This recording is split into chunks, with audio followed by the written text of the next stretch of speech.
C'est l'une des plus grandes réalisatrices de l'histoire du cinéma français. Il faut absolument que tu la connaisses si tu veux taffer dans le ciné. Si tu me connais pas, je taffe dans l'audiovisuel. Sur mon compte, je te partage les coulisses de l'industrie, mais aussi des films pour développer ta culture ciné sans te faire chier. Et aujourd'hui, comment ne pas te parler de l'une de mes réalisatrices préférées, Agnès Varda.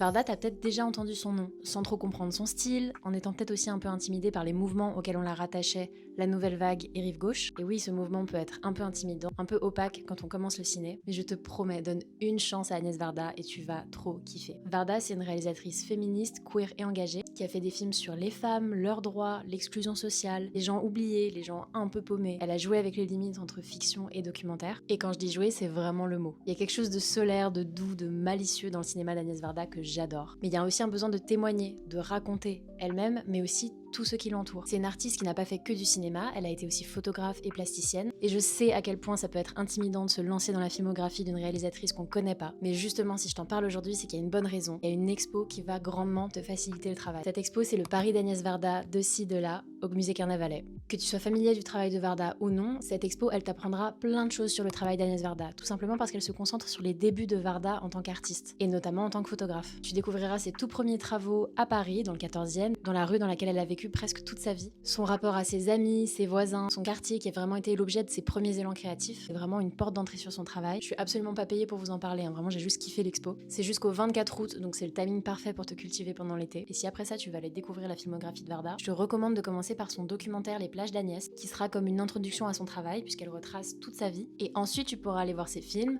certains très connus comme Cléo de 5 à 7, mais aussi Les glaneurs et la glaneuse qu'elle a fait sur le gâchis et la surconsommation des années avant les mouvements écologistes actuels. Et tu pourras après continuer avec L'une chante, l'autre pas, qui s'attache au parcours de deux femmes et leurs droits. Et après t'auras juste envie d'aller voir tout le reste de ses films, il y a des courts-métrages aussi. Si t'as fait l'expo, dis-moi ce que t'en as pensé. Et d'ici là, bisous.